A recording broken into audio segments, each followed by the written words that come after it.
Hello, people. Hmm.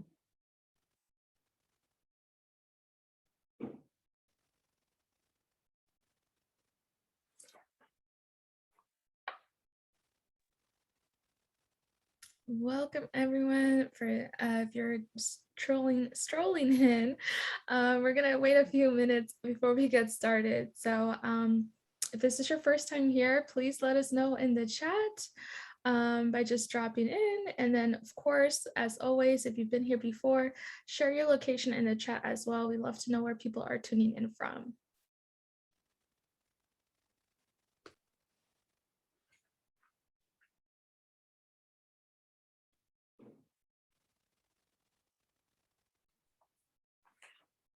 Okay, someone in London. Nice to see you again. From London.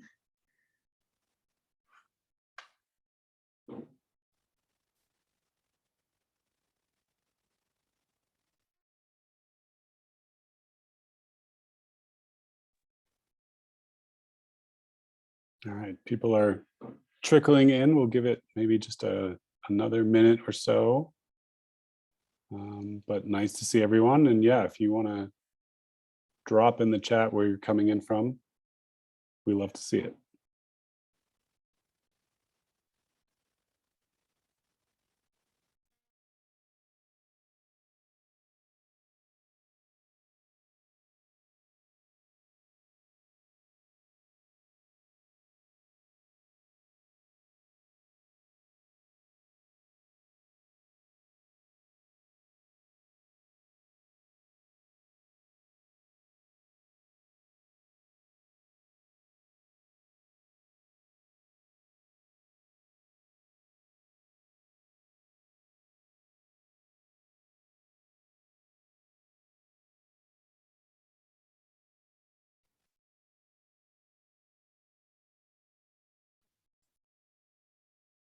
Awesome. We have Berlin, we have New York, we have Portland, Oregon, also South Carolina for the moment. Welcome, everyone.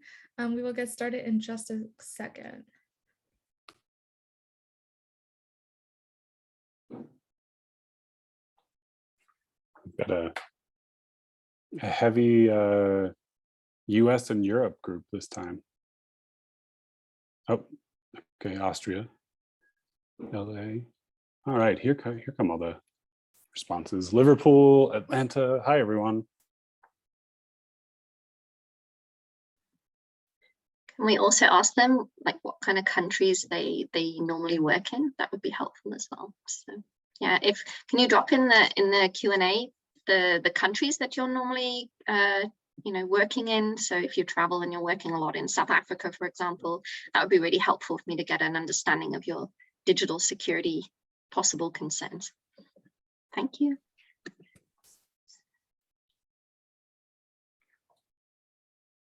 All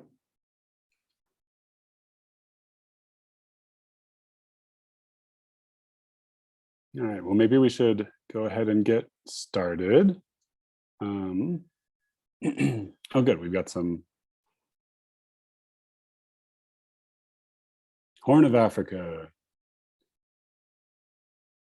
Europe, US, Middle East, South America. Everyone's all over the place. All right, let's get started, and we can keep, great to see these responses continuing to come in.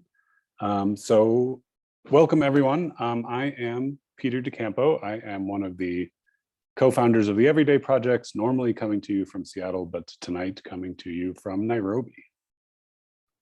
And hi everyone, I'm Polly. I'm the founder of Black Woman Photographers. So there we go. And do you want me to introduce myself now, or do you want to speak first? I don't want to cut you off, but we'll run through a few intro slides. We'll just do some housekeeping real quickly, Ella. Yeah. Sounds good. Sorry, my fault. No, you're good. And so for those who know probably by now where to follow us, where to catch us online. And if you missed any of the sessions in this series, don't worry. You can head to everydayprojects.org/webinars, and they're all recorded and posted there. For example, last week's class really builds off of what you'll hear today. So if you missed last week, please do go back and rewind and replay that. There's a lot of vital information that was shared within that hour and a half. And again, today will be also jam-packed with a lot of important information. So if you're taking notes, don't worry, you don't have to record every single thing down. This recording will be available the next day. Yeah, and not just yet, but soon after this series of classes is over, these 5 classes we're doing now and the 5 classes that we did in the spring are going to be released soon as a package that are going to be subtitled in English and I believe French and Spanish. So if you missed it the first time around, everything will be there for you and even more accessible. These classes are free, but we would really love it if you were able to give a $5 donation to Black Women Photographers, Polly's organization. They are really amazing. And here's a few different ways that you can donate to them. In a minute, once the session gets started, I'm going to drop a link to the chat and embarrass Polly because I'm going to send you this great tweet thread she wrote that was all of the amazing accomplishments they have done in the past year of lectures they've put on and ways they've helped Black women photographers and different projects they've been able to do, the grant they've got going now. There's all kinds of great stuff going on. So if you can help Polly out, even a $5 donation is helpful. Any amount is helpful. Speaking of the grant, Polly, why don't you tell us a little bit about that? Oh my gosh. Okay, thank you, Peter. Yes, so finally, so excited that the applications are finally open. I announced that it'll be happening in July on the anniversary, the first anniversary of Black Women Photographers. Now the applications are open, and I'll drop the link in the chat for where you can apply. There's several different grant opportunities. The biggest one is 10K, the smallest amount is 3K, and they're all, to help you further your practice, your projects. In these series, we've talked a lot about personal projects. And so hopefully you can go and replay the conversations we've had, like with Yagazi, with Nikki Wu, with so many others about how they emphasize how personal projects helped further their career and the grants that they applied for to continue those projects. So do go back and replay those conversations for advice, for best practices, for insight of what we may be looking for. And the applications close in 2 weeks, so do not wait. 2 weeks. All right. And we also, there was an essentials with Danielle Viasana on grant writing. So that is also up, Yes. remind you, right there. It is up on that website. So you can go back and rewatch that if that is helpful. A little bit of news from the Everyday Projects. Our weekly podcast also drops on Wednesdays. So today a new episode came out. Find it wherever you get your podcast. Today's episode is a sort of rapid fire question with a bunch of photographers answering if they could make a portrait of anyone, who would it be? But the other episodes have been bigger, longer conversations on representation, on sexual harassment in the industry, a lot of different really important topics. So we hope you will check out Repicture.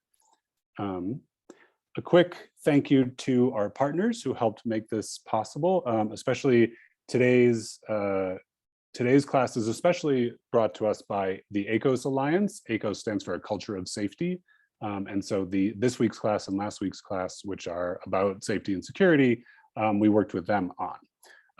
This season overall is made in partnership with Africa No Filter, the Pulitzer Center, Photo Wings, and ACOS. And we also want to thank the regular supporters of the Everyday Projects, Code for Africa, and Open Society Foundation's Culture and Art.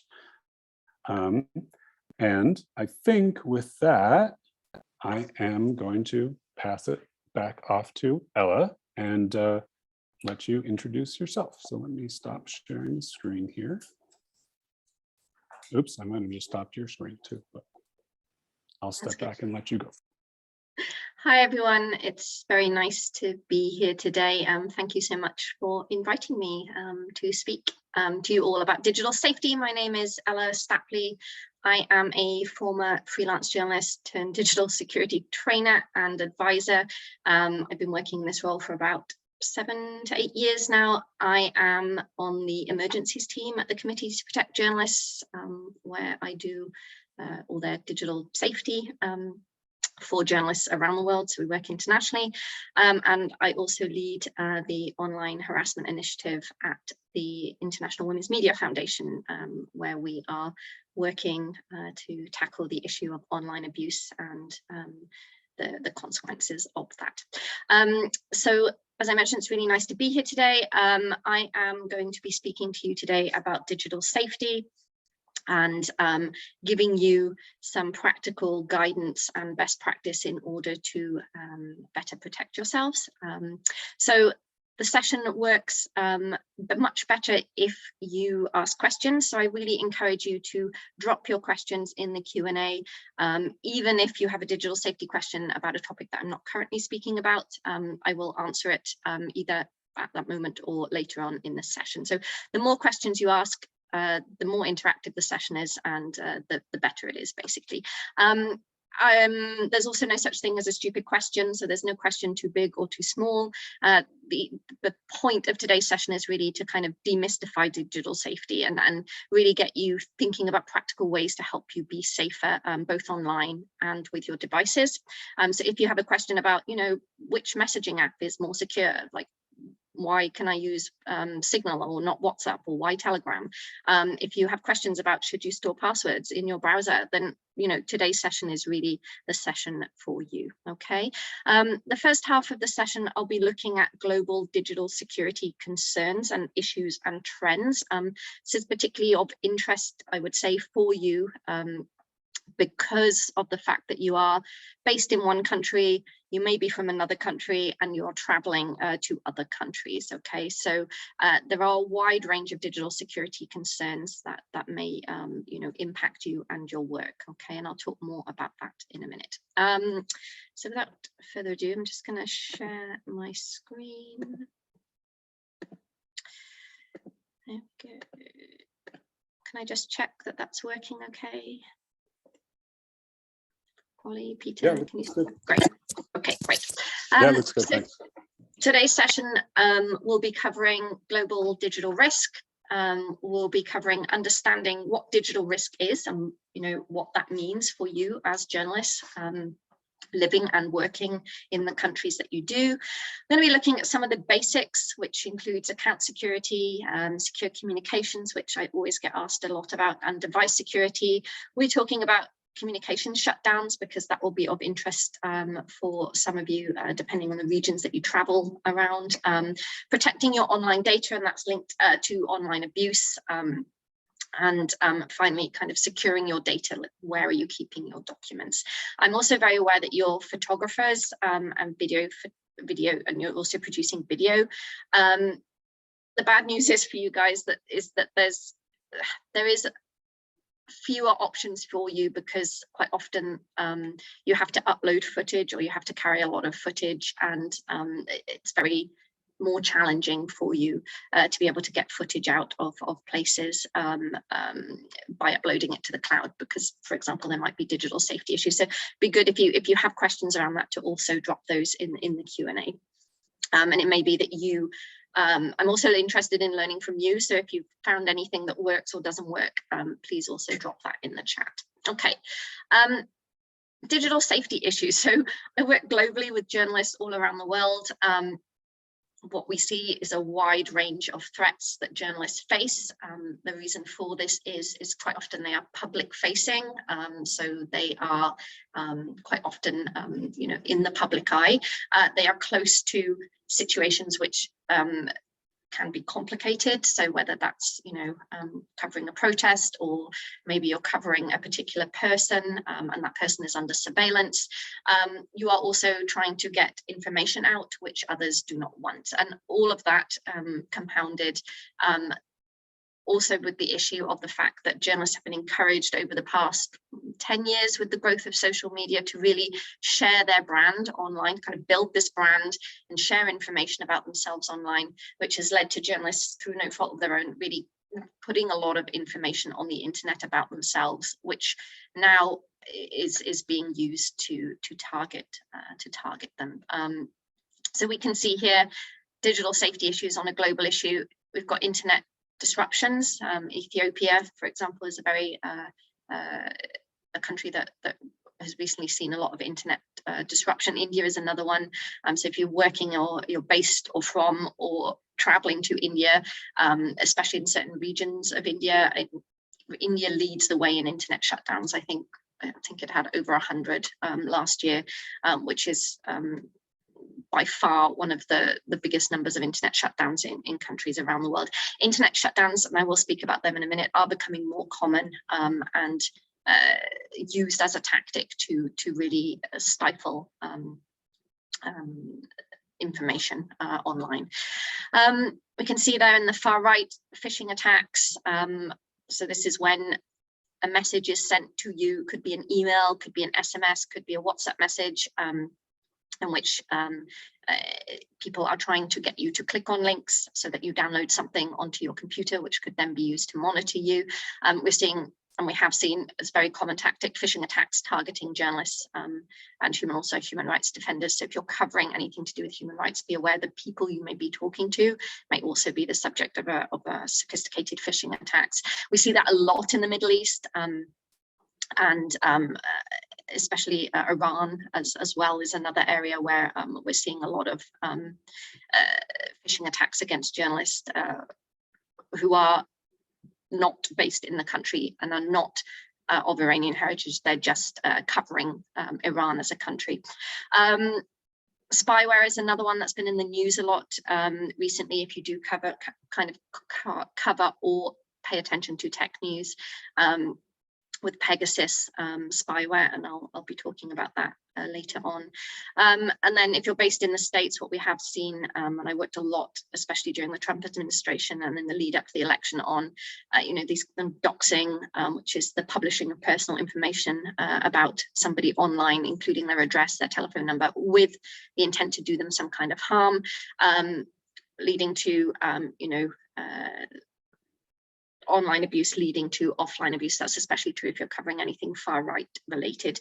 Doxing is not something that only happens in the US, it happens on a global level, but we have seen that it's been very prominent there over the past 4 to 5 years. So different regions have different threats, as I mentioned, and this is related to the tech capacity of governments. So there are governments that are leaders, I suppose is the word that we would use for them, in terms of surveillance. So if you think about China, for example, would be one. If you're thinking Vietnam is another one, India is another one. So different governments have different ability to monitor and surveil the people who are within their borders. Okay, so they either have that technology in-house, so they've created it themselves, like China, or they are importing it from other countries. What we are seeing recently, especially in certain places in certain countries in Africa, is countries that have been working closely with the government in China. So there's been a lot of Chinese investment into that country. What we're seeing is an increase in surveillance technology. So that surveillance technology is kind of rolling in with them. So where the kind of new Silk Road is going, so is increased levels of surveillance. This is quite important because if you have previously been working in a country where there hasn't been that much kind of technological surveillance, maybe the surveillance was a lot more old school, so it would be kind of people who would be following you or outside your hotel, or surveillance was amongst members of the community themselves who would be keeping an eye on you. You may now also see that there's a lot more technology involved. So that could be at the airport, it could be at hotels, it could be cameras in the street. Okay, and that could include facial recognition technology as well. So they either make it in-house, or it comes from other countries, or the country that's the government of a country has a substantial amount of money. So it's a very rich country, and thinking in terms of Saudi Arabia, for example, and they just buy in very sophisticated tech capacity. So understanding a government and its capacity and its ability to monitor you via technology is an important first step when we're talking about analyzing and weighing up your risk. Okay, so some countries are quite blatant about this, so they're quite obvious about how they monitor you. There's no secret. If you go to China, you are monitored 100%. Your devices, your internet use.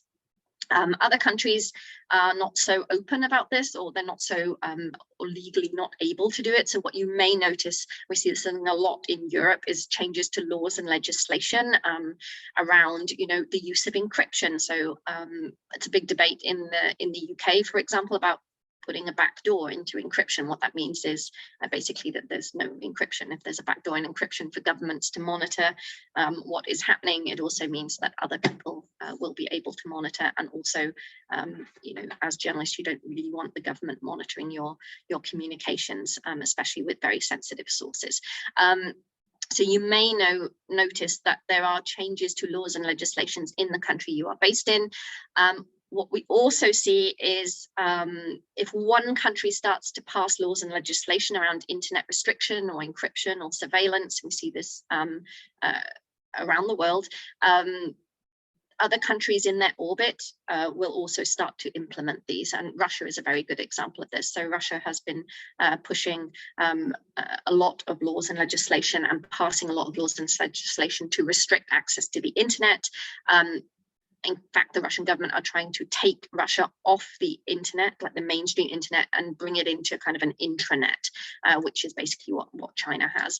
And that has a ripple effect in the region, with other countries then also rolling out similar laws and legislation. So there may be countries that are waiting to see what is happening and whether it works before they roll it out.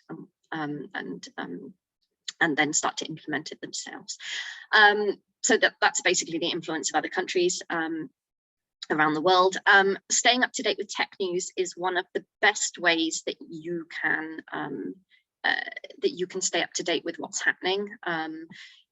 I really recommend that you just sign up for the tech section of a particular news outlet that you like and get kind of a weekly newsletter coming into your inbox. That will save you having to kind of monitor it at a very high level, but you'll just be getting kind of the big news stories, and that will involve, if there's been any hacks or breaches, if companies have been bought by other countries, by other companies, whether, certain legislation is being passed in one country, which might mean that your country might be next. So I really recommend, one of the things that you can do is to stay up to date with tech news. Yeah, so Patrice, I hope I've said that correctly. Can you recommend a tech news for the US? Yes, so Vice actually have a very good, it's called Motherboard. So I would recommend that you sign up for that. I think that would be a very good possibility in terms of kind of getting up-to-date news. If you're on Twitter, which I imagine probably most of you are, signing up for following particular Twitter accounts is also really helpful. So, just go see who covers tech in your country or your region, if you're interested in that, and just start to follow them on Twitter, and you will just start to get all this news just coming in, and it will help you understand what's happening on a global level, on a regional level, and within your own country when it comes to digital safety, because a lot of understanding what's happening is just staying up to date with news, which you will be very good at because that's your job as journalists. Okay, I know there's more questions coming in. Are there any about kind of staying up to date with tech stuff? I think I've answered one question on that.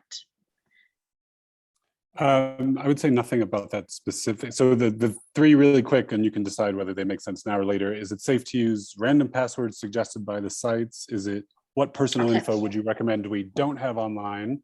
And what's the best way to protect ourselves against clickless spyware like Pegasus? So I don't know if it makes sense to talk about those now or if you'll get to those, but yeah. I'll get to them, yeah. So all of those are very good questions. Really great. Thank you for those questions. Keep them coming. I will be answering those as we go through the session. So they will be coming up in the next parts. Okay. So I'm going to just go through, kind of the big bucket issues that could that you may be influenced by or impacted by. So hacking, unsurprising to most people, everyone's heard of hacking. So this is when people try to gain access either to your account, personal account, in order to find personal information about you, or they may be trying to shut down your account so that you cannot use them, or they may be trying to get information such as who you're speaking to, so your sources.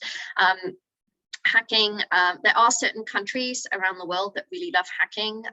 Russia would be one of them. So you can see they have great names, Fancy Bear and Cozy Bear. These are hacking operations, supposedly from Russian intelligence, although that hasn't been confirmed. So some regions of the world are really into hacking, and those may be government-backed hackers. It's never 100% sure, but they tend to be very sophisticated. So if you are covering a particular country, so if you are doing Russia and you do, or you're covering anything like Chechnya or what's happening in Belarus, for example, or Syria. Syria is another one.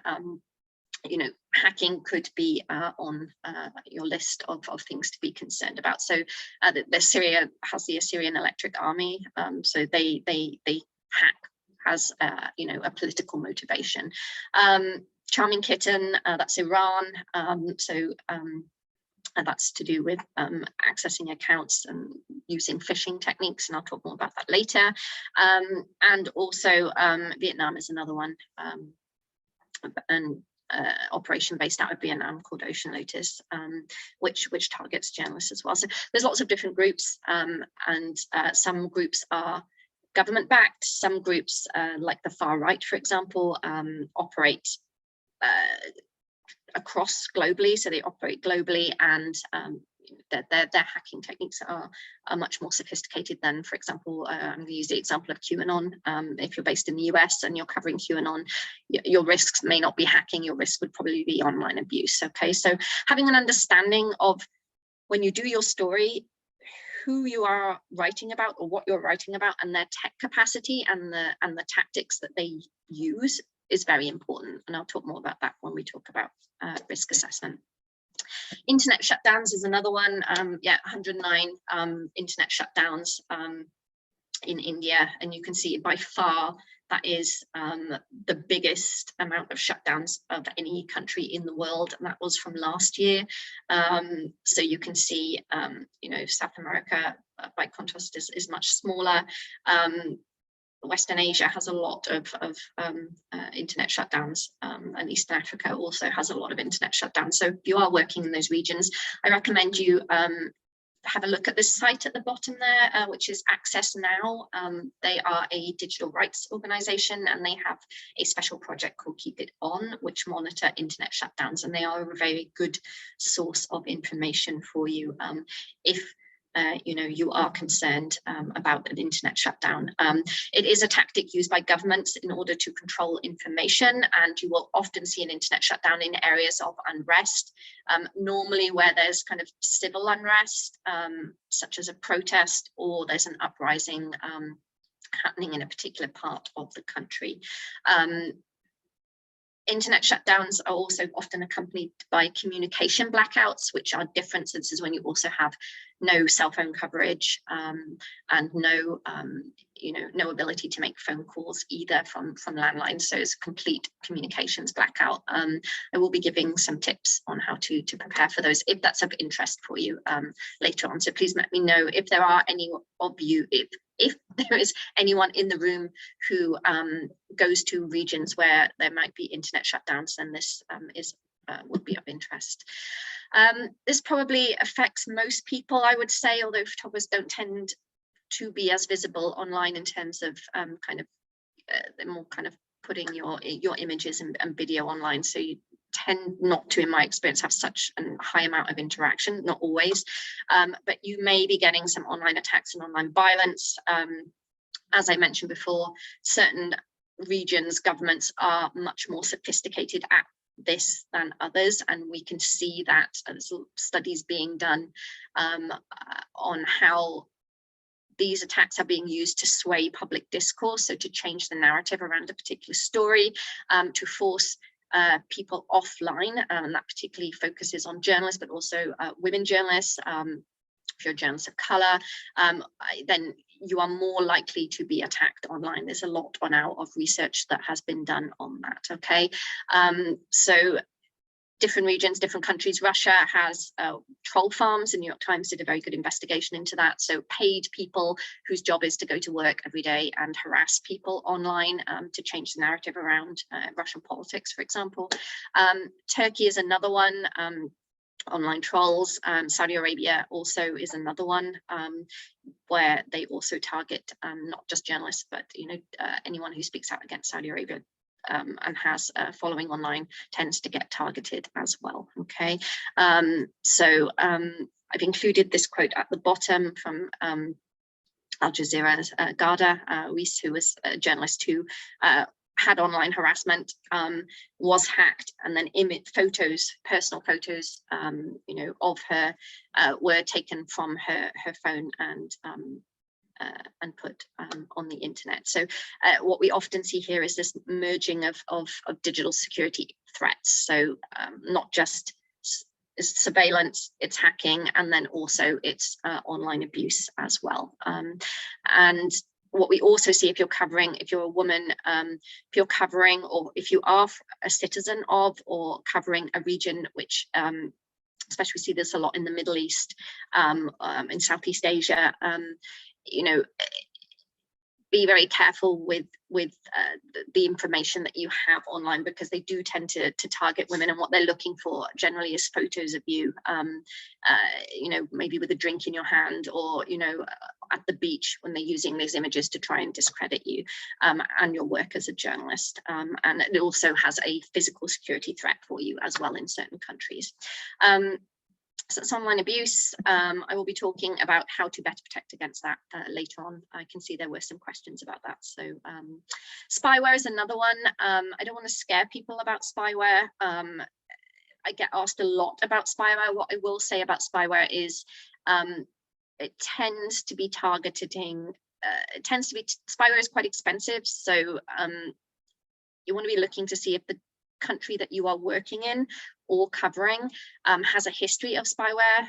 So Mexico is a very good example of a country that has a history of using Pegasus to surveil journalists, also human rights defenders, lawyers, etc. Saudi Arabia is another one. There's also not just Pegasus spyware, which is the kind of more well-known, more famous type of spyware. There's lots of other different types of spyware that range in kind of efficiency of collecting information from you. So just having a bit of a Google search about that can be helpful, and I'll give you more information about that in a minute. So I'm going to pause there to see if there's any questions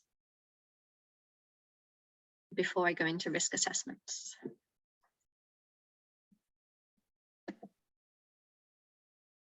Yeah, I mean, I'm just not sure which questions to ask now, but someone asked, they don't report on China, Russia, and Syria, but they work with and are closely related to journalists who do.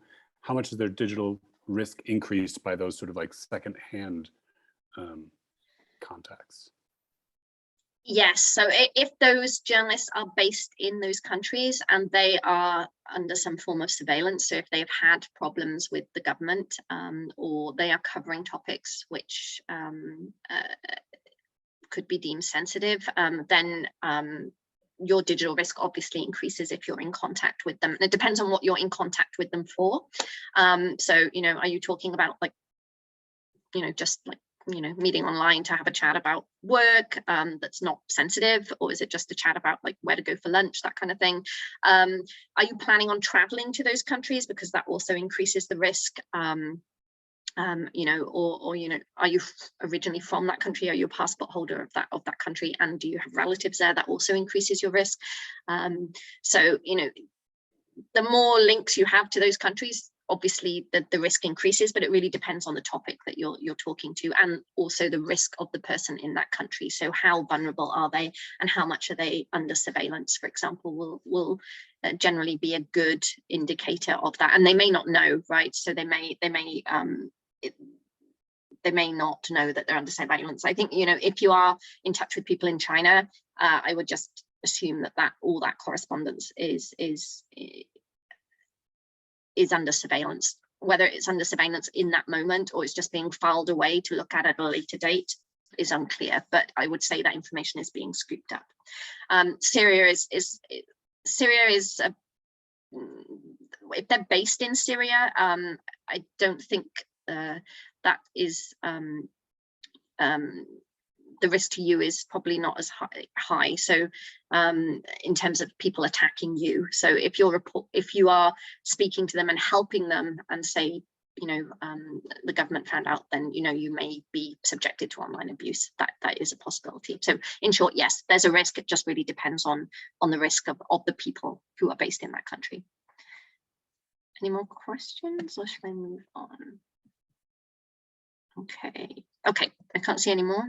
So I'm glad it was helpful. If there are some that weren't answered, we can also do them at the end too. So yeah, I will get back to those questions that were posted at the beginning now in the next part. So we know that there's different risks in different regions, and we know that the best way to kind of know about those is to stay up to date with digital news. So just tech news, and included in tech news is a lot of digital safety stuff. So what do we mean when we're talking about digital risk? And I know that you did a session last week. I'm not sure if everyone was here, where you talked about risk assessments. But for those who, I'm just interested actually, do you know if most people do risk assessments? Is that something people do before they go out on assignment? I would actually venture to say that most people probably do not. But people, Carlene, thank you. I mean, everyone can feel free to throw it in the chat if you have a response to that question. But I think a lot of us sort of don't know what that would entail. So yeah. So ideally, if you're working, as it also depends of whether you're a freelance journalist or a staff journalist as well, and also depends a lot on the newsroom and the country. So ideally, for every assignment you would do a risk assessment, especially if that risk assessment, especially if that story was particularly sensitive. Okay, sometimes journalists do stories and they don't realize that the story is sensitive. It kind of happens during the process of doing the story, right? That you uncover some information and you're like, oh God, that's complicated, and it increases the risk here. But a risk assessment template is basically a document with a series of questions, and those questions are designed to help you think through different areas of your story in order to identify vulnerabilities and also then mitigate the risk. So try to take steps to reduce that risk. So most people, when they think about risk assessment templates, they're thinking about physical security. Okay, so how will you travel to this place? Is the road, are there roadblocks? Is the hotel safe? Does it have security cameras, etc. So these are kind of physical security, but there's also digital security risks that you need to also weigh up and think about. And these are really questions related to the story, but they can generally be summarized in what are you wanting to protect? So what do you want to protect? Who are you protecting it from? So is it the government? Is it is it a particular group, like, I don't know, the mafia, the far right, a particular political party? How are you going to protect this information? So does this involve, using secure communications? Does it involve making sure that when you go out to cover a protest, your phone doesn't have any sensitive documents on it? Does it involve thinking about where you will store your information and having a backup process for that in case somebody comes to your house and detains you? And what are the consequences if you're unable to do that? So what is the information that will be revealed? So that information could be names of sources, it could be particularly sensitive documents, it could be your own personal data that you don't want available to other people.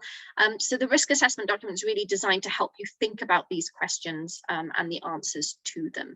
Now, I always tell journalists, especially journalists who travel a lot and are living and working in countries that's not their own country, or they live and work in a country which is hostile towards journalists, is that you really need to be doing a risk assessment for yourself as a journalist living and working in a particular country, and then a different risk assessment for each particular story, okay? These risk assessments don't have to be complicated. I will send over at the end of the session, well, it will be tomorrow, I will send over to Peter some resources for you, and I will include in those resources some risk assessment templates. So at the Committee to Protect Journalists, we have a risk assessment template which looks at physical, digital, and also mental health as kind of a holistic one. Risk assessment template. The Roy Peck Trust, which is an organization that works to support freelance journalists around the world, they have a digital security guide, which I have edited and added sections to, including in that a digital security risk assessment template. It's quite lengthy, but some of the questions will be probably useful for you.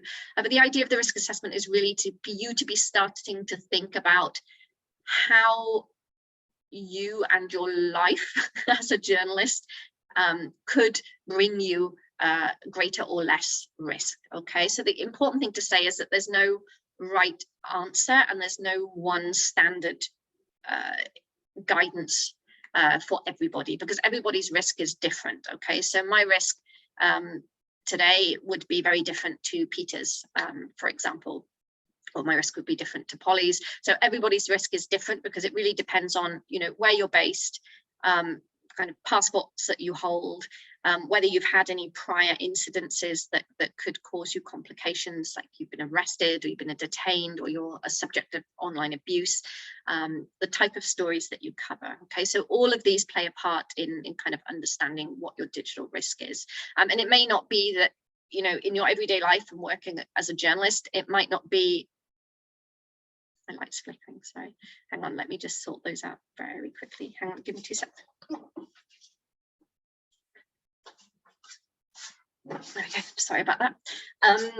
So it might be, where was I? Risk assessments, yes. So it may be that that you will have to adapt and change these as your circumstances also change. Okay, and also the other thing you have to think about is you may not be being targeted by a government or a criminal group or anything to do with your story, but you're still vulnerable to people hacking your accounts, so criminals basically, and that causes problems for journalists, especially if you're a freelance journalist. If someone hacks your PayPal account and steals all your money, for example, that's a real pain for you, and it has, you know, not only time issues but also financial issues as well. So kind of understanding that and reducing that risk can also just help you in your general life to cause you kind of less stress, basically.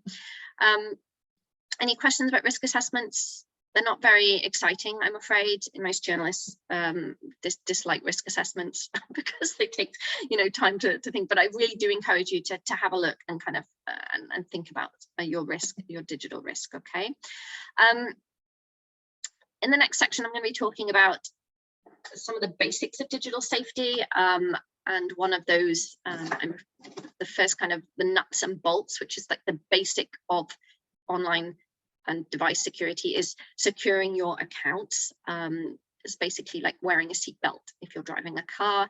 If you don't have secure accounts, it means that you are more vulnerable to your information being accessed, to your sources being leaked, and to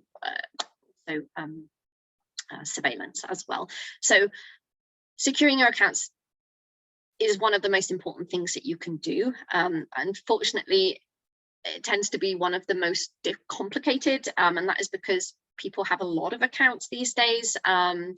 There's very confusing advice about what makes a good password and how you should go about storing these passwords and where you should keep them. And all of this creates a lot of confusion and frustration about securing accounts. So I'm going to talk through some of the basics of that today, and hopefully by the end of it, you will have a kind of better understanding of what you needed to do in order to secure your account. So the first thing I would really encourage you to do is to separate out your life as a person from your work as a journalist, so that you should ideally have separate accounts for your work and your personal information. That's not always possible, and you may do that only on some accounts but not others. So ideally you should have a work email and a personal email. I know that freelance journalists tend to have had one email that has kind of converted into their email that they use for work, but probably they may also be occasionally emailing, you know, their sister on it, or their bank. Maybe it's linked to your bank details. So having separate email accounts for that is very, very important. And the reason for that is if one of those accounts gets breached, somebody has access to all your information instead of just one part. So please, where possible, try to separate out that information into separate accounts. If I imagine most of you will be using Instagram for your work, ideally that would be a work Instagram account, and it would not include kind of pictures of your family. Like I said, it's a personal choice. I'm giving you best practice. You can decide whether or not you would include that information, but you should include it based on understanding the risk, not because you didn't realize that there was any risk, if that makes sense. So choosing, choosing what your Facebook profile page is for is another one. So do you want that to be work, or do you want that to be family? Are you going to have it as a hybrid of both? And if so, what steps will you take to better secure, your family's information? Because quite often journalists have Facebook accounts, they open them up and they have family on there, but they've also probably got sources on there or people that they've interviewed. Maybe you're reaching out to people to contact them. That can cause problems. So having better separation of accounts is really important. The next thing that you should do really is use a password manager. I don't know if anyone's heard of a password manager before. So a password manager is an application that you will that you can download to your computer and to your phone. And what this password manager will do, in fact, there's one there. Here is 1Password, and I'll talk more about that in a minute. It stores and generates passwords for you so that you do not have to, okay? And I'm going to talk a little bit in a minute about why that is important, okay? When you are creating passwords, the longer they are, the more secure they are. And the reason for that is when someone tries to hack your account, these are not it's not one person kind of guessing your password over and over. These are sophisticated algorithms that are running hits on the account. So the longer they are, the more difficult it is for them to gain access mathematically. So ideally, if you are making a password, your password should be around 15 to 16 characters or more, okay? The longer it is, the safer it is, okay? Your password should be unique, which means you should not use it on any other account. So each account should have a different password, which I can hear probably there in the background, people going like, oh my God, how this is a nightmare.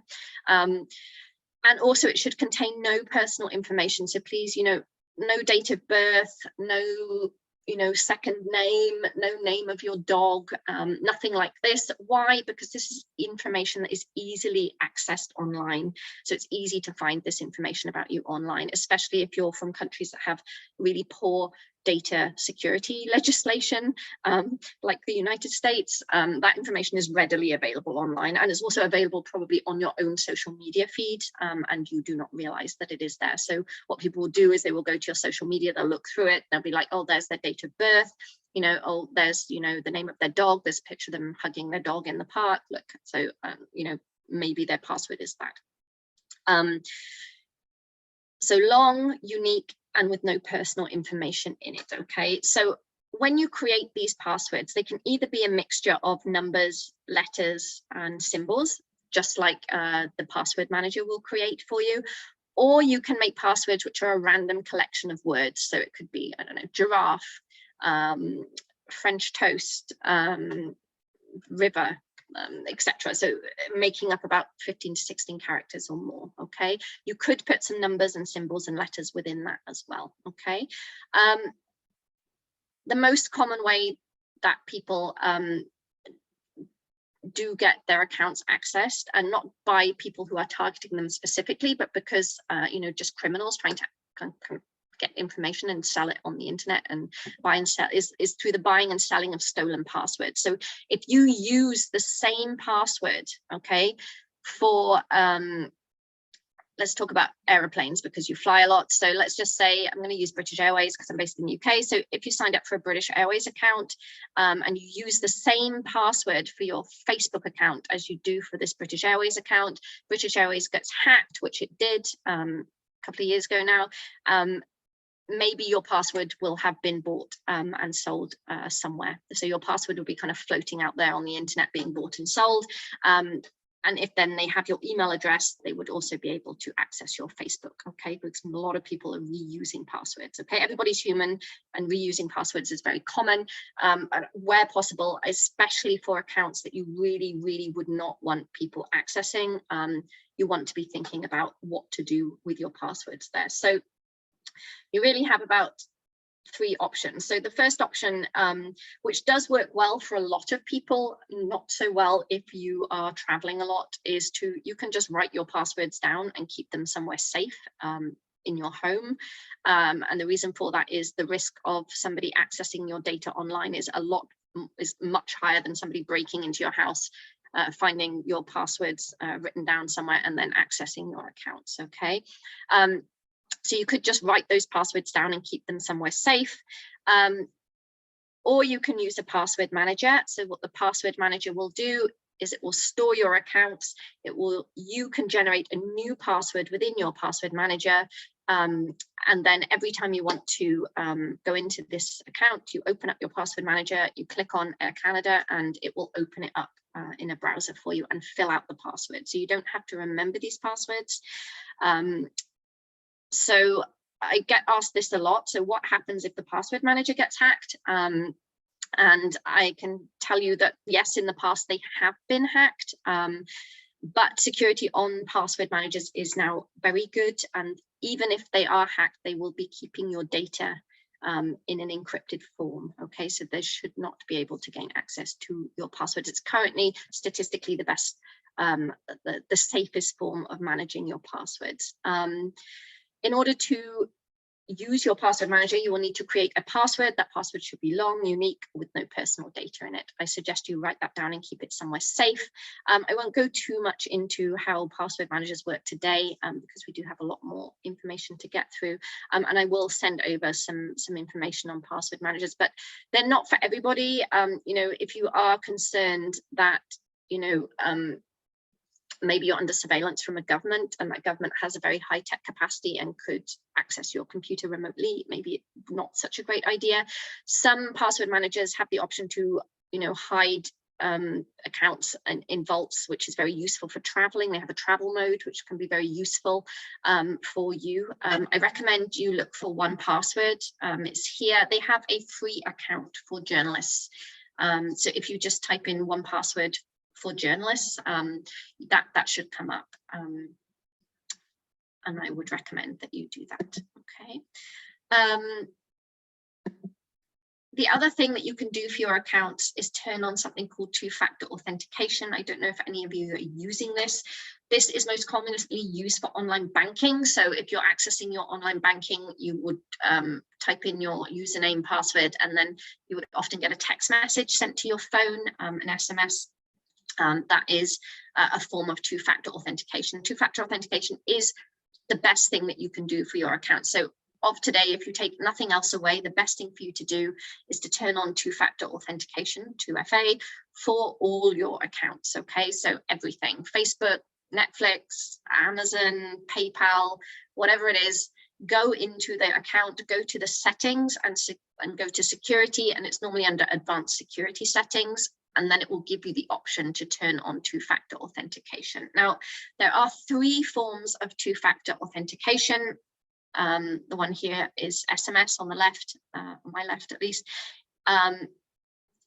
this is a good option for most people, for your kind of average person. If you are a person who feels that you live in a country which is under surveillance, high surveillance, government surveillance, and you feel that you may be under surveillance, especially kind of monitoring of your phone calls, then SMS is probably not the best option for you, okay?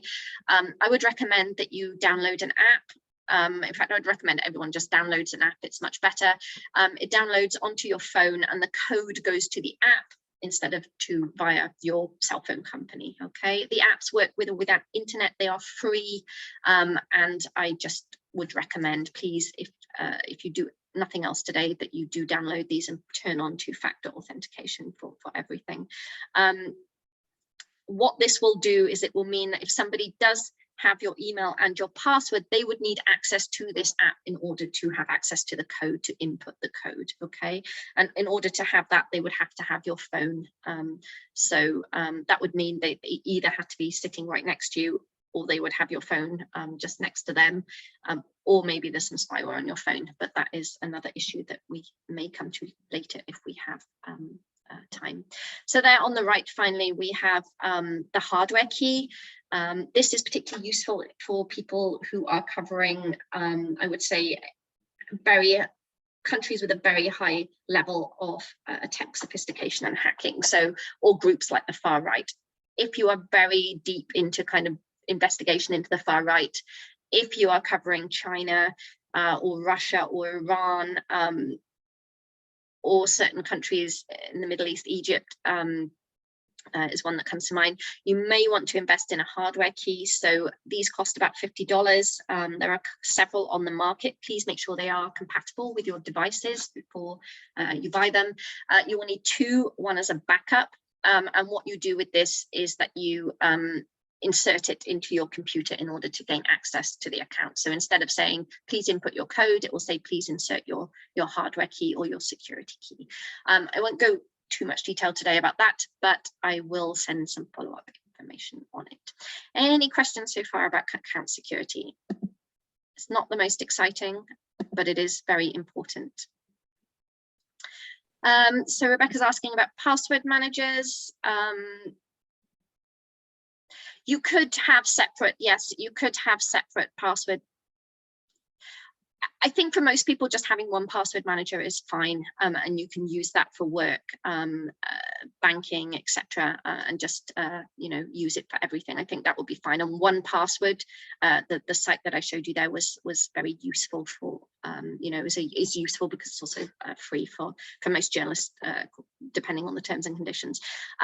If your employer gives you a password manager, then you have different problems, okay? Because if you have a newsroom that has a password manager, you should only use that for work, and you should have a separate password manager then for your own accounts, okay? Some journalists say to me that they don't feel comfortable putting everything in the password manager, and in that case, what I would say to you is just put the accounts that you're not so concerned about but could cause you problems, like your Netflix, your PayPal, all that kind of stuff, put it in your password manager. Maybe for your Gmail account, you just make a really long password and you just remember it, okay? You write it down, maybe store it somewhere really safe, but also try to memorize it, and you don't travel with it. So they do take, they're not, the easiest to set up. You don't want to be setting this up on the road to the airport. You want to just spend some time just setting it up in advance. You don't need to do everything at once. Just test it out and see how it works for you. That would be my recommendation, okay? There was a question about passwords earlier in the chat, wasn't there? Yes, I don't know if I've answered. Yeah, it was something about the random passwords that are suggested, that sort of auto-generated ones that a browser will suggest. Yes. Correct, yes. Please don't store your passwords in the browser. No, yes, that's a very good question. So sometimes you'll see this, like, would you like Google the browser to store your password? Please say no to that. Why? Because browsers are a piece of software on your computer, and they are vulnerable to attacks as well. So you make sure you have to update your browsers a lot, because they also, they're not secure. And it's very easy to get passwords out of a browser. So please don't store your password in a browser. If you have your password already stored in a browser, my recommendation would be to go into that account, change the password, and do not store it in your browser. Okay, moving on. So we have about half an hour, is that right? Many things to cover. I'm going to talk about safer forms of communication. This is a question I get asked a lot, so I hope this section will really help debunk some of those concerns that you and questions and queries that you may have as journalists. So I often get asked, you know, what is safer? Is Telegram more secure than WhatsApp? Do I have to use Signal for everything?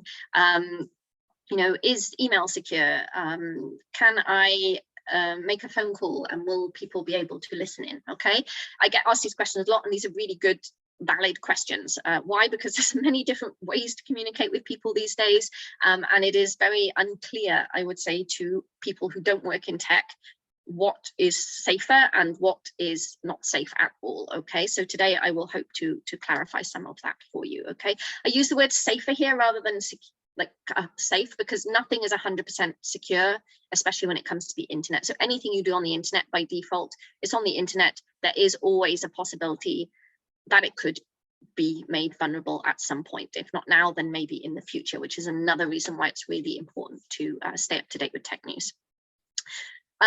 So before choosing before choosing what tool or service to use in order to talk with someone, you need to ask yourself the following questions.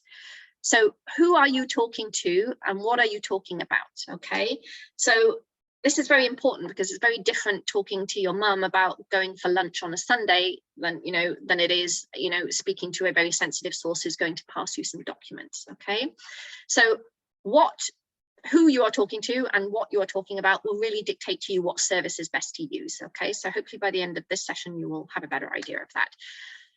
People use services on the internet without doing any research about them. So it's really important that you research the service that you are using and signing up to. And it's a very strange thing, because in the physical world, you wouldn't buy a computer or a car or a house or whatever it is without doing some form of research, like how expensive is it? How sturdy is it? How long will it last? What are they saying about this online? With the internet, people don't tend to do this. They tend to just kind of sign up for stuff and just use it without really knowing, you know, who is behind it. So who owns it? What are they doing with your data? Okay, are they passing this data to governments? Have they ever been hacked and breached? How are they storing your information? Are they storing it in encrypted form or not? Understanding that will also help you make decisions about what to use and when to use it. Okay, you need to. A lot of people are using more secure messaging systems, and I'll talk about that in a minute. So if you're using WhatsApp or Signal, maybe you're getting information sent to you. That information is encrypted in transit, but it's not, you know, when it's on your phone, somebody is still able to gain access to that phone physically or virtually. And they will see all that information sitting in the messaging app. So a lot of people are walking around with content stored in their messaging apps. That can cause a problem for people, especially for your sources on the ground. If they get stopped and their phone gets searched, you know, then they'll see that they were talking to you. So having a plan, so knowing what to use and then having a plan for backing up that information and deleting it is really important. So having like a workflow for that is one of the most important things you can do when using messaging apps. So a lot of extra security features now on some of these messaging apps, which I really recommend you turn on. For example, you can lock the app on your phone. So you need a pin lock, like a password to get into your phone and then into the app. You can also stop other people from registering the app if they manage to gain access to your phone and download it, and download WhatsApp, for example, or Signal. You can also set up disappearing messages to make messages disappear, or video or photo after a certain amount of time. So have a look at these extra security features. They're very important for you when it comes to securing information. Okay. So the other thing you need to think about is especially important for countries where it's not really clear who owns the internet service provider. So in some countries, it's very clear. Okay, so it's the government, the same for mobile phone companies. So does the government own it? Is it state owned? Is it a private company? or is it maybe the brother-in-law of the president who owns the mobile phone companies? Having an understanding of who owns the information is really useful for you, because it will dictate how easy it is for the governments to get hold of that. So they will either be getting hold of that information legally through subpoenas. The US does this a lot. The US government and European governments are part of also the Five Eyes. So UK, France, who else in there? New Zealand, Australia, I can't remember the other one. These are governments that will take legal action in order to obtain your data. And quite often these companies, including tech companies, will have to agree if they are working and operating within those countries' boundaries. Okay, so they're bound by legal obligation.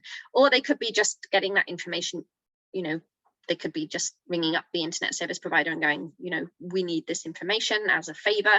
Or it could be government best practice, you know, that they just have somebody monitoring that all the time and scooping up that data. Okay, or they could have government members working within these companies, including tech companies. There have been incidents where we've had Saudi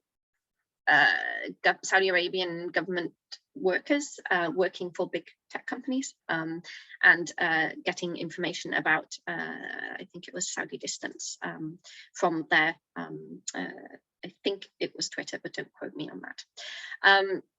So understanding who owns them, understanding how long they keep your data for is really important. So different countries have different laws and legislations around how long they keep your personal data for. And a lot of this has been brought in under terrorism acts or telecommunications acts. So it's a good idea to look out for those. If you are based in a country where there's a lot of civil unrest, you know, or if there has been terrorist attacks, then you will see probably legislation brought in which will restrict not only your use of the internet, but it will also increase the government's power to keep data on people who are using the internet and their mobile phones. In some countries now, you have to show ID. You have to have ID in order to obtain a SIM card. This is very problematic for people who do not want their data tracked, and that is because internet service providers and mobile phone companies keep a lot of data on users. Okay, so they know your location, they're gathering your browsing history, they know who you're calling, so those companies collect a vast amount of data, and it's very important that you can do a Google search to find out a bit more about that for the countries that you're in. Okay. One way that you can check whether governments have been requesting data from companies, big tech companies especially, is to look at their transparency reports. So every big tech company should have a yearly transparency report. This is a screenshot from Google. So you can see here they do their Google transparency report, where they detail global requests, business requests, and US national security requests. So you can see whether your government or the government of the country where you're traveling to has requested for data, and whether this data has been handed over. So all the big tech companies will do that, Facebook, Twitter, etc. So have a look. That will be useful for you. Okay. I'm going to talk a little bit now about encryption. I'm going to be talking about encryption mostly when it comes to messaging apps. There's a lot of talk about encryption as kind of one blanket thing, but encryption is many different things. So you could be talking about encryption for documents, okay, or encryption for your device. So you might, some of you may have encryption turned on for your computers, for example. The iPhone now comes with encryption as a standard. I'm going to be talking about, you know, what is encryption. It looks like this, and it means that information cannot be read because it's not in what we call plain text. Okay, so it's scrambled mathematically. And with that, I come to messaging apps, which is what a lot of people have questions about. So currently, when you are looking to choose, when you are looking to speak to a sensitive source, you're looking to choose something which has what we call end-to-end encryption. So that means it's encrypted in transmission, and it's also encrypted on the server of the company. Okay, so that means the company itself does not have this data, and that's really important for you, especially if you live in a country like the US, where the government subpoenas a lot for this data. Okay, so what you will see is that some services have no encryption, like normal telephone calls. If you're making a normal phone call from your house or from your mobile, that phone call is not encrypted and can be intercepted. SMSs are not encrypted in transmission, and this mobile phone company has all your SMSs, so it's not also encrypted there either on the server of that company. So ideally you would be looking for a service that has encryption in transmission, so it cannot be intercepted, and it's also encrypted at the company level so that no government can request that data and nobody within the company can access that data. Okay, and the most common ones now that people tend to use are WhatsApp and Signal. I'm going to talk a little bit about these today because they are the ones that people have a lot of questions. Some of you might be having questions also about Telegram. It would be useful if you actually drop in the chat box in the Q&A what type of communications tools you use to speak to others. So are you using Signal? Are you using WhatsApp? It will be quite handy for me to know that. And kind of what is more used in your country. That will be helpful. Signal, WhatsApp. Okay, Wasi's using Telegram. Okay. Anyone else? Slack. Okay. Signal, WhatsApp, Slack. Anyone else? Okay. Okay. Telegram. Okay. So the good news is that okay, some Telegram using. Okay. So the good news is that most of you seem to be using end-to-end encryption, which is WhatsApp and Signal, and I'm going to talk about the differences between these in a minute, and then I'll talk about Telegram, and then I'll talk about all the other ones that don't really have great protection. WhatsApp and Signal, the thing you need to know is that they both use the same form of encryption. I know a lot of people have been quite, I'm not sure if I use the word frightened, but put off by WhatsApp, and they are very distrustful of it recently, and a lot of people have migrated over to Telegram as a result, which is not great. So WhatsApp and Signal use the same encryption. So everything you send via Signal or via WhatsApp, so whether that's an audio message, a written message, a photo, a document, whether you're having a call with video or without video, all of that is encrypted in transit and on the server. Okay, so they are by far the best option for you to use if you are trying to speak to somebody in terms of a sensitive conversation. Okay, so what is the difference between them? So we know that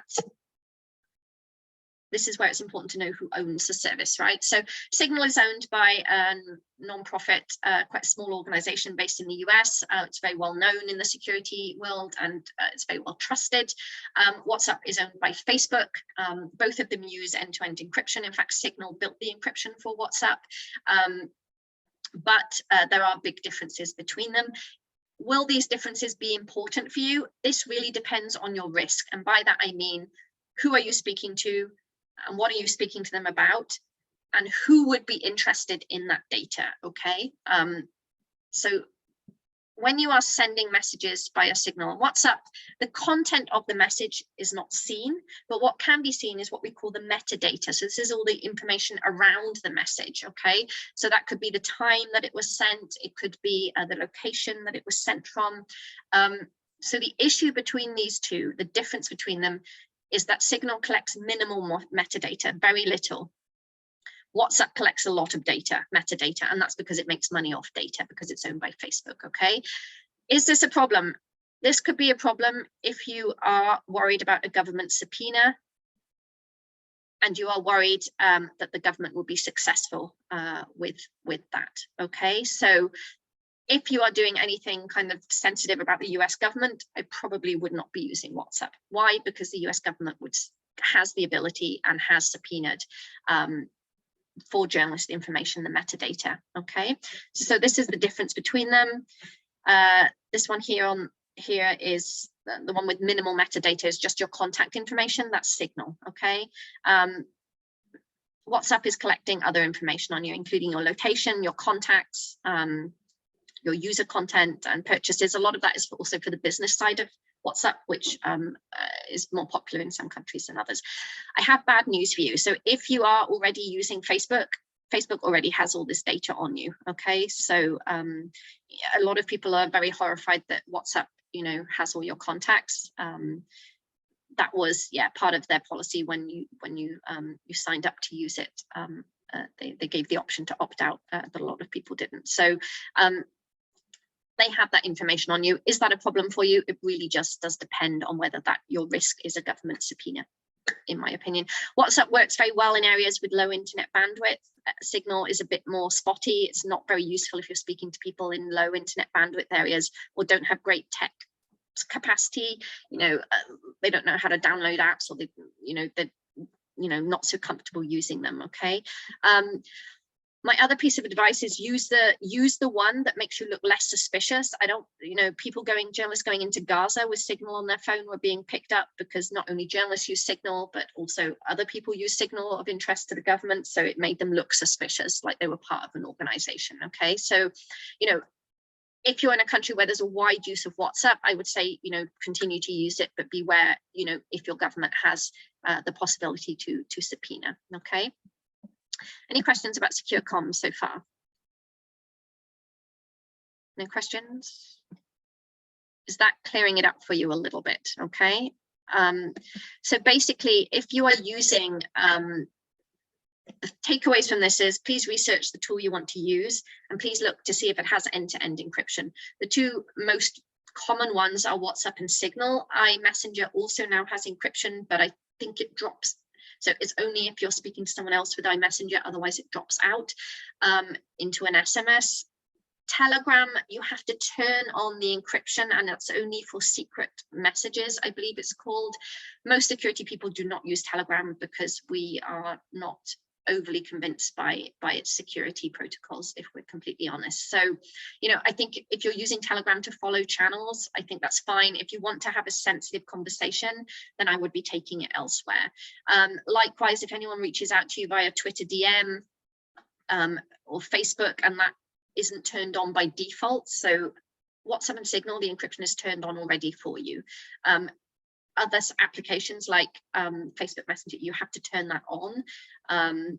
So just something to be mindful of there. So if people are reaching out to you on social media, I would be moving them over to a more secure form.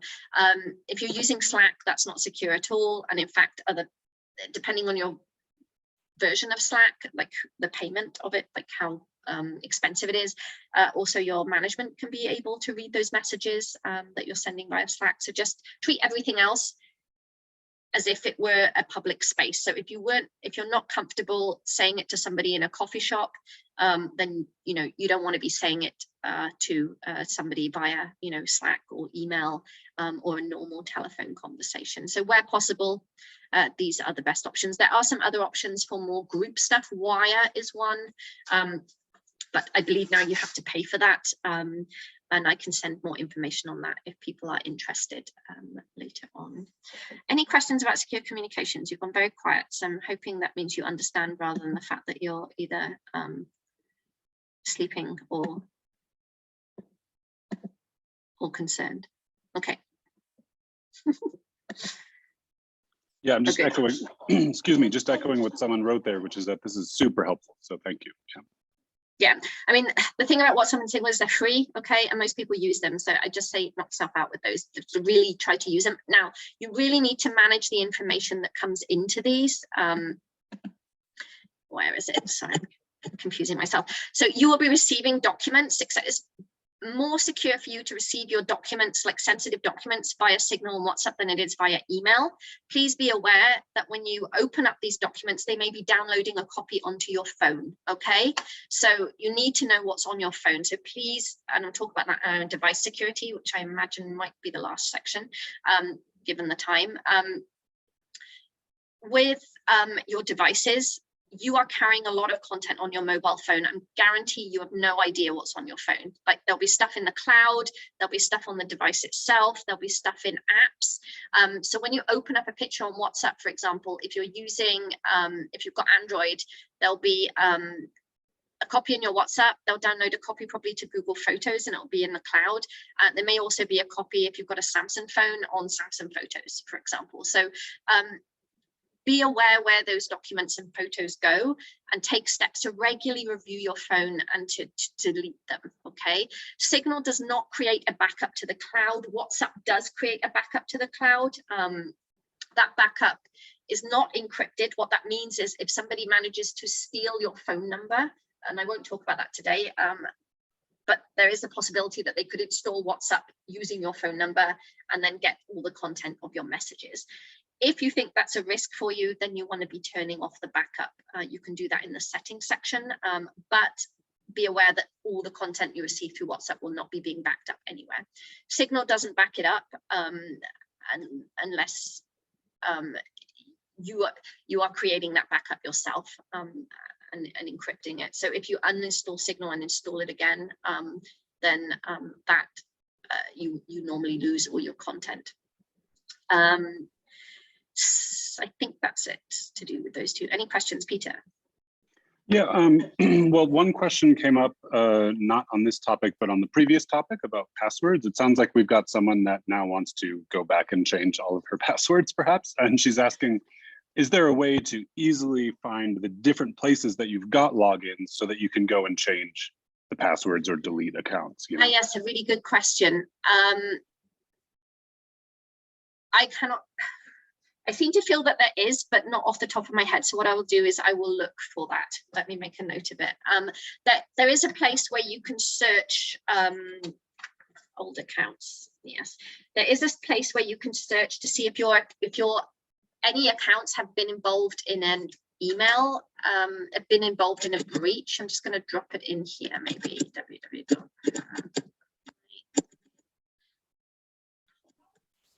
Does that have anything to relate to like the storage thing, like 1Password? Like, do you recommend those places where you can have all your passwords stored in one place?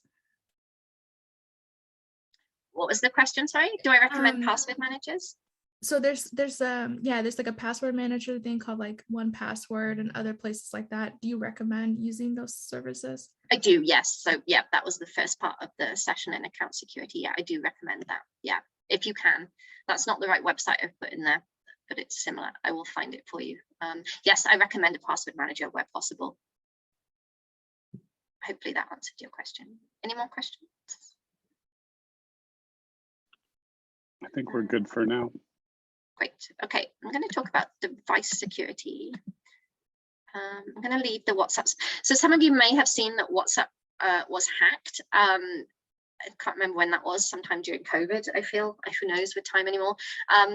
So the other thing you need to know is that when you install things on your phone, you are installing a service, okay? So it's a software, an app. You need to make sure that your, so apps are made with code, and that code is susceptible to vulnerabilities, okay? So it's really important, one way to ensure that your apps and browsers and your operating systems are as safe as possible is to make sure you regularly update them. So you know that annoying prompt which keeps saying like, would you like to update your phone?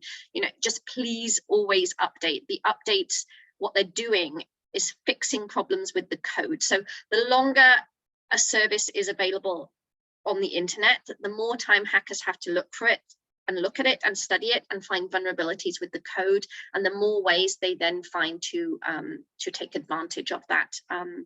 If you think of it like a house, so if you have a house, the older the house, the more things break. So the windows are leaky, the roof has a hole in it, and people can come in, so it's easier to break in. It's the same with code, okay? So please update your phone, your operating systems for your phone and your computers always on a regular basis. Please update all apps and please update all browsers. And what that's doing is it's fixing vulnerabilities which can be leveraged to insert, in this case, it was spyware. So with the WhatsApp, it wasn't a problem with the encryption. What it was a problem with the app. So they found a vulnerability in the calling section, in the calling part. So in the code that was for that. So the encryption wasn't the problem, it was the actual kind of app itself that was the problem.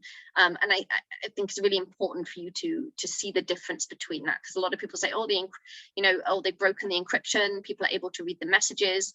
It's another thing, if you're in a lot of group chats on WhatsApp, just please be aware who is in those chats. What are they sending you? Because they could be sending you all kinds of nasty links with documents, pictures, etc., that you could click on, could install something on your phone, but also kind of government spies and other types hang out in these groups as well. So the bigger the group, the more at risk you are. So I would really recommend, kind of limiting your access to those groups. I know that they're more popular in some countries than others.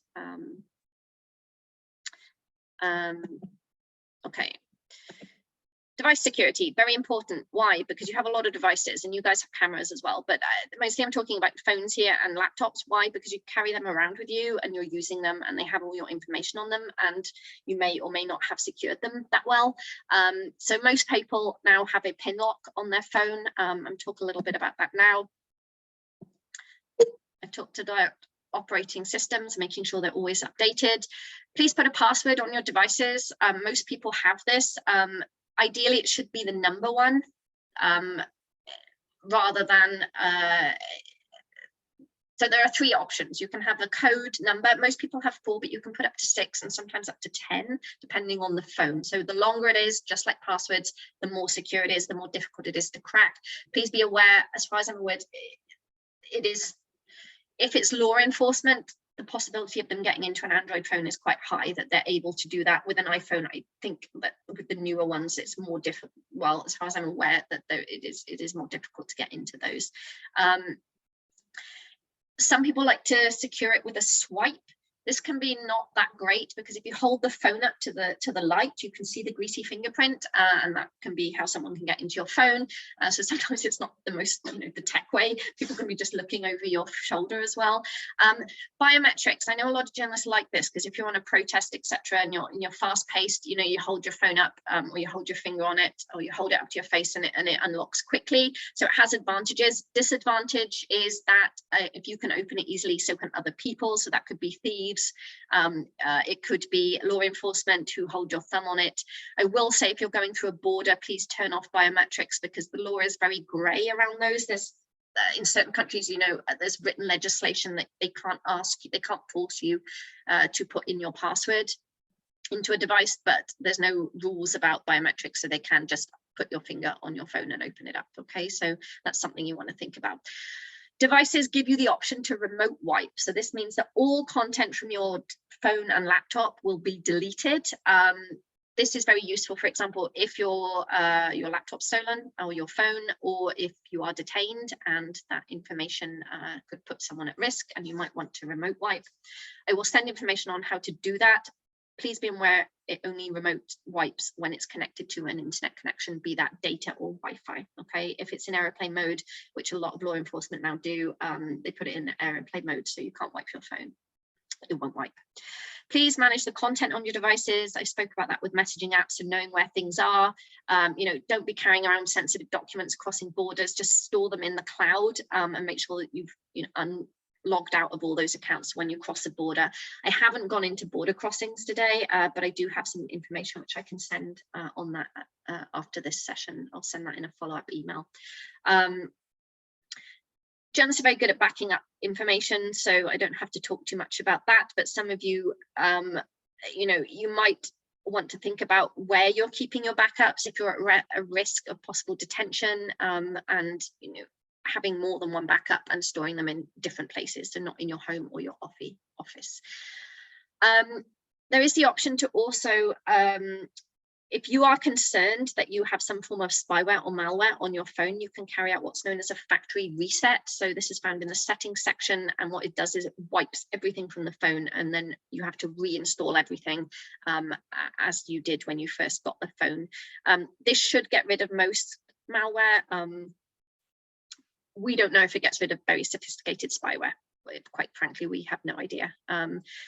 There's different research being done on it. It seems that maybe just kind of turning your phone off and on may be good enough for Pegasus, but we're not 100% sure. If anyone has any concerns about spyware, I will drop my email in the chat at the end, and you can set up a session with me, and I can talk you through some best practice for that. Okay, but you may be doing all the digital stuff correct, and like securing your phone and being online and having good passwords, etc., is not going to help you if you're detained.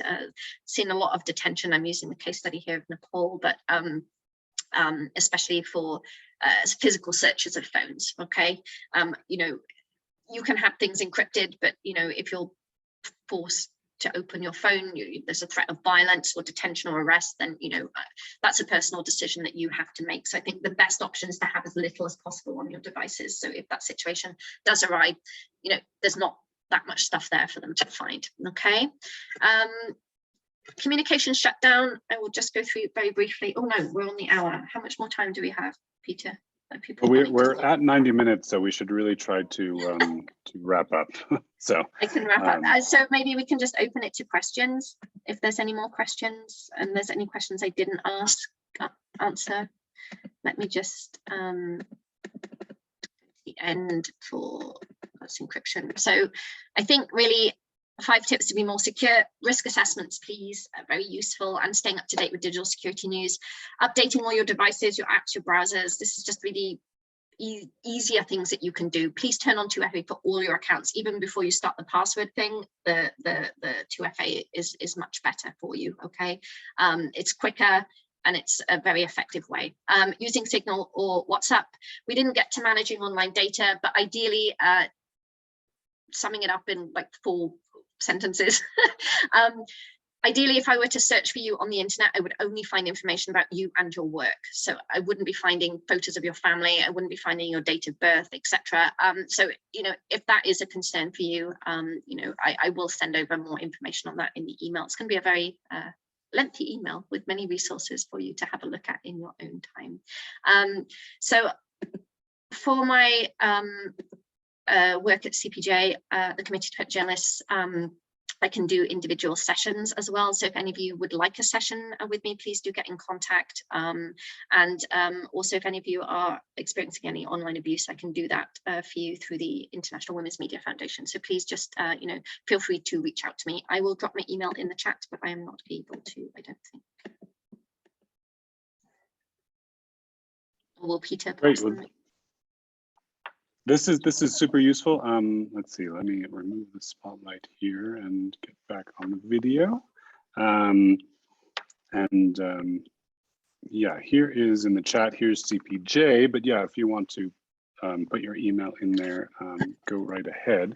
But yeah, I thought this was incredibly helpful. I think it's obvious that as we plan future sessions, we need to have longer sessions when it's safety and security, or maybe have a part 1 and a part 2. But thank you all, you know, the folks who have been here. I feel like you've all been here the whole time and super attentive and asking questions and so on. And so thanks everyone for staying on a longer essentials. And yeah, there's some people asking for part 2. So and yeah, thank you so much, Ella. And yeah, I don't know, Polly, any last anything we need to now that I have some homework to do. Time to yeah, clean up definitely. some things on my end. So thank you. This has been so great. Yeah, it's been really nice to be here today. I think the main think about you are in control of your information, okay, on the internet. So it's really about you taking steps to take back control of your data and your information, and securing it as best as possible. It's better to do 10 minutes every day than try and sit down on a Sunday and do it all. So, you know, just build it into your daily routine. I think that's what I'll say as a sum up. And thank you so much for having me. It's been a pleasure. Yeah, thank you. And that totally kills my plans, because I was thinking I'm just going to bang this all out in one day, but I guess not. That's not how it works. So, but yeah, really, this was incredibly useful, and we will be sending out, I guess it'll come through Zoom. You'll get a follow-up email, and we'll include all the resources that she's going to share with us. And yeah, and be on the lookout. Hopefully we'll do this again in the future. So thanks everyone. All right, take care everyone.